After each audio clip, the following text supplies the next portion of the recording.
Can we regulate the use of language? That is a question for this video.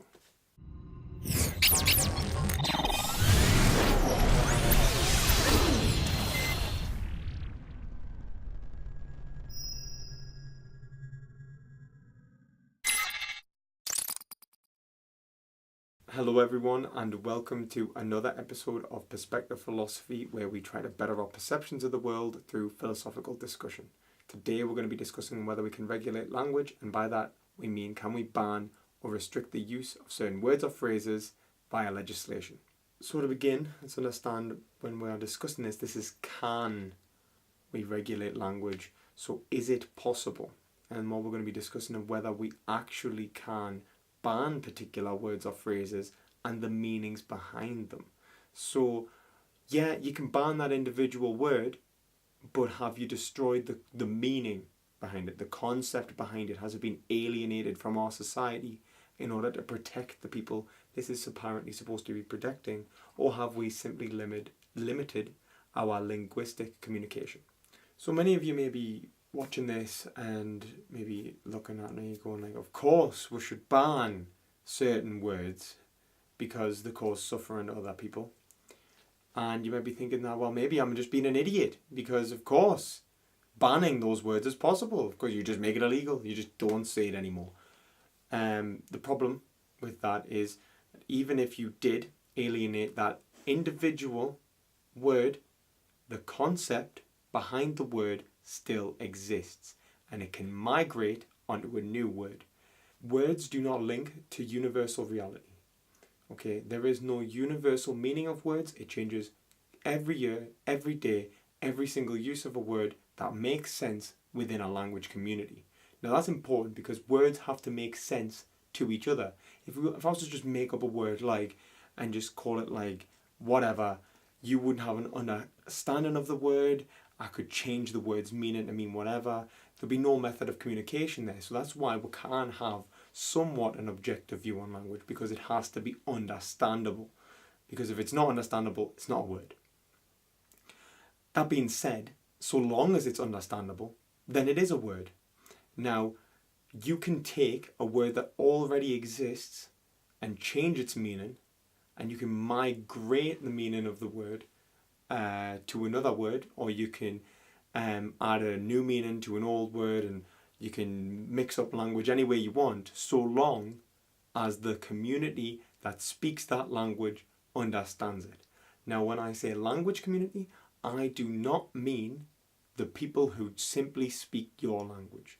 We all speak different languages when we speak the same language. Now, I know it's confusing, because it says, oh, well, that makes no sense. We all speak English.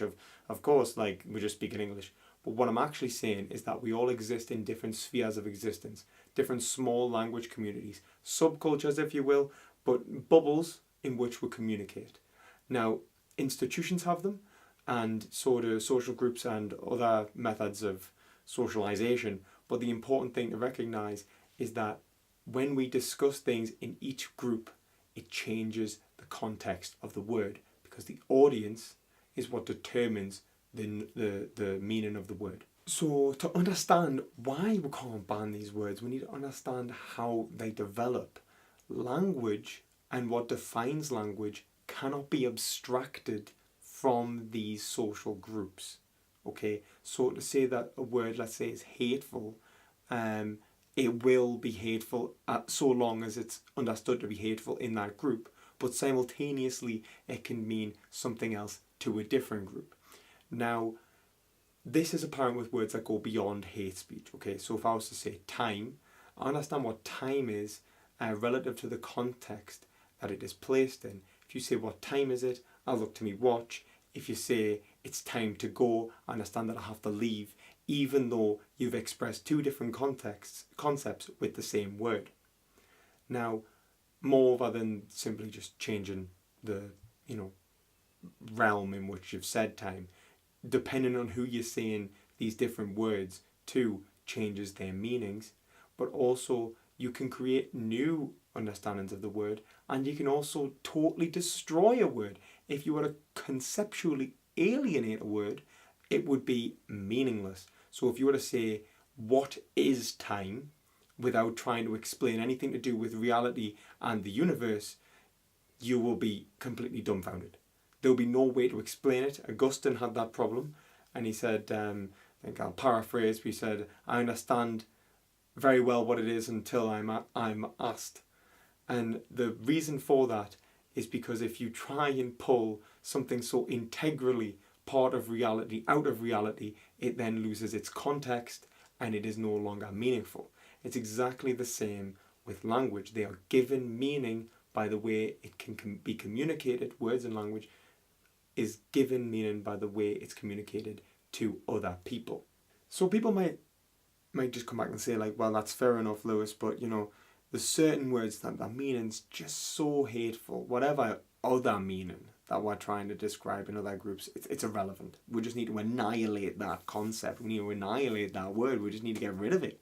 Because, there's certain words that may be used to cause wars and have been able to be used to create divisions that cause suffering beyond just offence. Borders to abuse, harassment, and then even onto sparking physical violence. So that's a good point to make. However, the way that language works, it means that we can take the meaning behind that word and migrate it onto a new linguistic representation. So that means you could take a really hateful, disgusting word, ban it, and it will still exist in the exact same conversations, in the exact same language communities, with a different linguistic representation. The sound might be different, the way it's presented in script might be different, but the meaning will be the same, it will be understood the same, and you're at square one again. So this is why we can't regulate language, because you can't regulate the hearts and minds of the individuals who speak it. Now, does that mean that we can't do anything about hate speech? Of course it doesn't, because we can prevent abuse and harassment through a relative judge, which is what I said in the last video. But also it means that by understanding the way language is used and the way language is gained, we can help people understand the conceptual links in the language that they create, so that they can create better words and better phrases, or even repurpose old ones, because the hateful language that was used in the past can be then turned into something different. It can be used to create different meanings in language communities, to alienate its previous meaning, to break conceptual links, as to allow it to become lost to history. Okay, so we'll want these concepts to be gone as far away from our society as possible. And that's not to say that we'll forget about them, because history will teach us that these things were wrong, but we'll want them out of the day-to-day.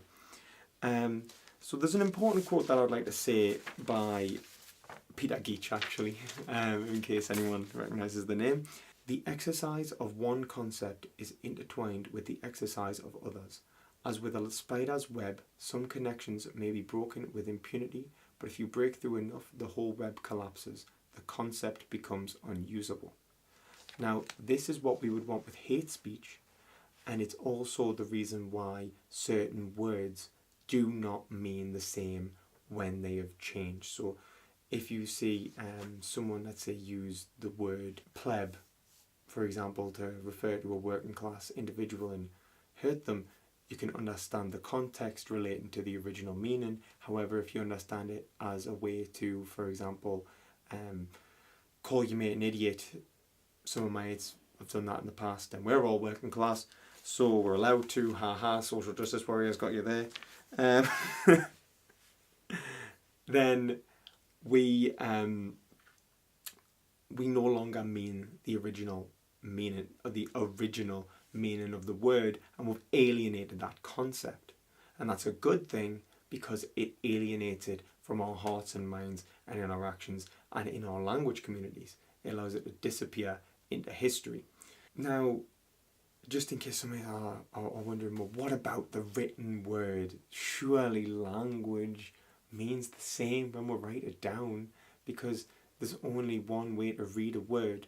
Unfortunately not, and I think Wittgenstein really shows that, who's really the proponent of what I'm saying here. He's talking about language games, the idea that we all live in spheres of existence that create language communities that allow us to communicate. Now this is vitally important. We have to understand that we do live in small spheres of existence, and sometimes slang terms are widely understood to be related to communities, but not just slang words are contextual. All of our words are contextual, which makes it vitally important when we're communicating to others to make sure that they understand what we are trying to express. And that comes with sincerity. When we're talking about moral issues, when we're talking about something that is of political importance, make sure that each other knows what the other person is expressing, because it's very possible that you're speaking two different languages simultaneously. There's a great quote from Wittgenstein which I think exemplifies this point when he says, "Think of the tools in a toolbox. The functions of words are as diverse as the functions of these objects. What confuses us is the uniform appearance of words when we hear them spoken or meet them in script and print, for their application is not presented to us so clearly." So the important thing to understand is that the application of the word, the way the word is used, is how we derive its meaning, and that we need to make people aware of how we are using words and phrases. Now, for the most part, we speak a relatively similar language, and we can understand each other's words and phrases with relative ease, so long as we're paying attention, so long as we're willing to put the effort in. However, sometimes it's not always the case, especially on a public platform. We have to be careful to really transmit our meaning. However, that does not mean we should be hung if we do offend people, as it is very possible that we may mean a different concept when we are trying to communicate linguistically to a larger audience, because we come from small bubbles of existence and we'll have to try and expand into larger ones, and sometimes concepts break down. The spider webs break pieces off, the words change meaning slightly and may be taken in different and more diverse ways. So ultimately, we cannot regulate language, because language is not the linguistic representations of our words, but the concepts we hold within our heads. We cannot police the hearts and minds of individuals, and therefore by banning words or phrases, we actually haven't changed anything at all. No suffering was prevented by this, and we would have been better off policing the contexts in the first place. Also, we would be limiting the freedom of individuals to express themselves, we would be linguistically restricting ourselves, and also be incapable of policing this. I don't know where we think we're getting the money, the people and the time to police the words that people say. It's just not possible, so we'd only be getting political and public figures, in which case we're enacting control and only giving the government and various other organisations another means to prevent freedom of speech, which may challenge social hierarchies. So I hope you all enjoyed this video. If you liked it, give it a thumbs up. If you didn't like it, go away and leave a comment if you're interested in having a discussion about it, or a debate, or suggesting a new video. And as always, try to gain some perspective.